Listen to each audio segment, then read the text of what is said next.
तामुलपुर समस्तिनि गासैबो रायजो राजाफोरनिसिम आंनिफ्राय खुलुमनाय बावहरबाय।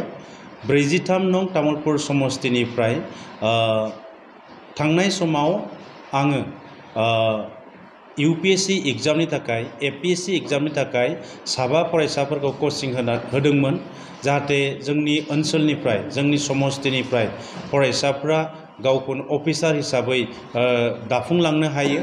नाथाय नैबे बोसोरनिफ्राय आं एसे आलादायै सिन्ता खालामदों, जाहाथे जोंनि तामुलपुर समस्तिनि फरायसाफ्रा MBBS आव एडमिशन मोननो हायो, क्वालिफाई जानो हायो।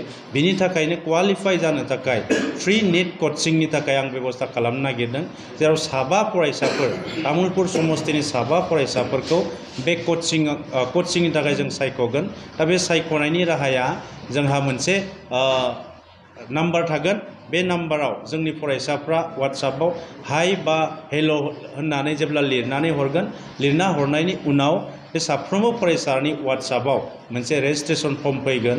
बे रेजिस्ट्रेशन फर्म फैनाय लोगो लोगोनो बेखौ फिलआप खालामनांगोन आरो जोङो फैगौ 6 जुनाव जोंनि लास्ट डेट जागोन एप्लाइनि, आरो लोगोसेनो 8 जुनाव जोंनि एग्जाम जागोन। एग्जाम सेन्टारा जोंना तामुलपुर हायार सेकेन्डारि।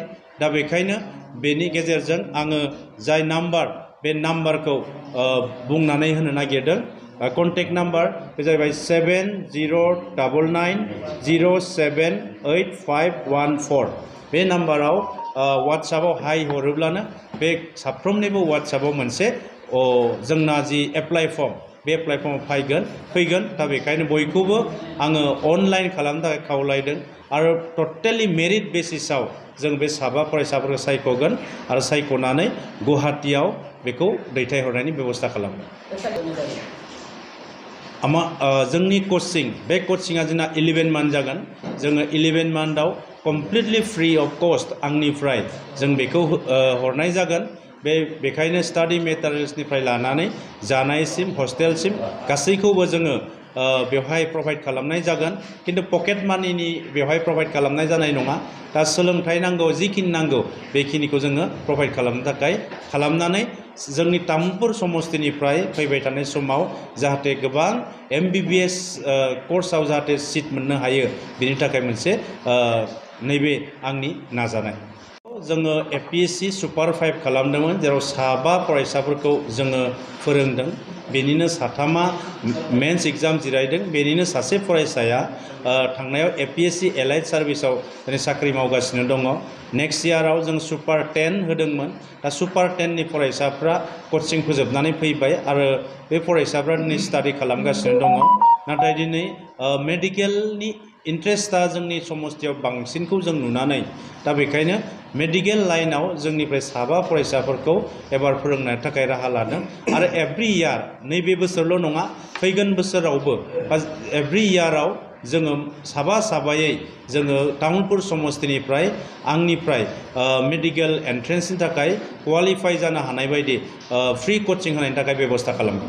ছাৰৰ এটা সপোন আছিলে যে আমাৰ তামোলপুৰ সমষ্টিৰ পৰা মানে যদি ডক্টৰ বা তেনেকুৱা ধৰণে ষ্টুডেণ্টখিনি ডক্টৰী পঢ়ি আগবাঢ়ি যাব পাৰে, তাৰ কাৰণে তেখেতে আমাৰ আগ্ৰহ প্ৰকাশ কৰিছিলে। তো আমি তেখেতসকলক সেইকাৰণে এপ্ৰ'চ কৰি ক'লোঁ যে আমাৰ তাতে আমি অলৰেডি SPMN লালাঞ্চ কোচিঙে উন্নত মানদণ্ডত হাইব্ৰিড মডেলত আমি ক্লাছ কৰাই আছোঁ, য'ত বহুতখিনি ভাল এক্সপিৰিয়েঞ্চ ফেকাল্টি আছে আমাৰ লগত। তেখেতসকলে অলৰেডি মোৰ দেন 20 years 25 years down the line পঢ়াই আহিছে NEET আৰু JEE কাৰণে। তো তেখেতসকলৰ এক্সপিৰিয়েঞ্চ আৰু নতুন টেকন'লজি, যিটো আমাৰ হাইব্ৰিড মডেল বুলি কওঁ, অফলাইন অনলাইন দুইটা মডত ক্লাছ হয়, আৰু বেকআপ ক্লাছ থাকিব, প্লাছ ৰিমেডিয়েল ছেশ্যনছ থাকিব।